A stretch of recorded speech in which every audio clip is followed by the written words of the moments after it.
Muito banana. Por quê? Se divertir. Aí um limpava, o outro tirava mais uma casquinha, aí tinha mais uma casquinha de feijão para tirar e cada coisa. O outro saía limpo, praticamente saía limpo.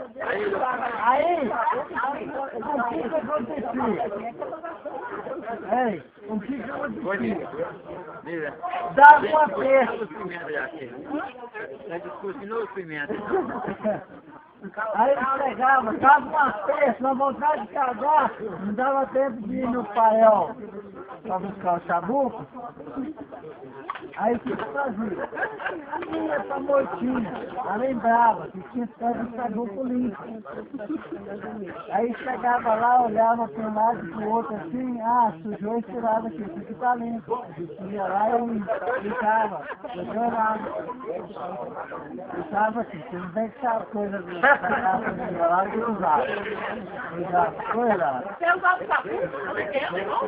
Você usava?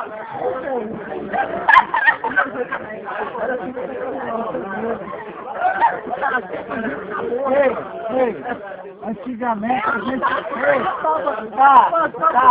O tamanho do milho, rapaz.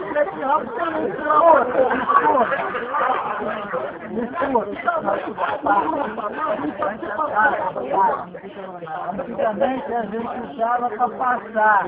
Hoje você usa para quê?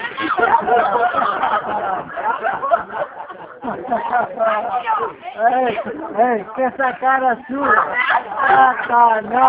Não, tá.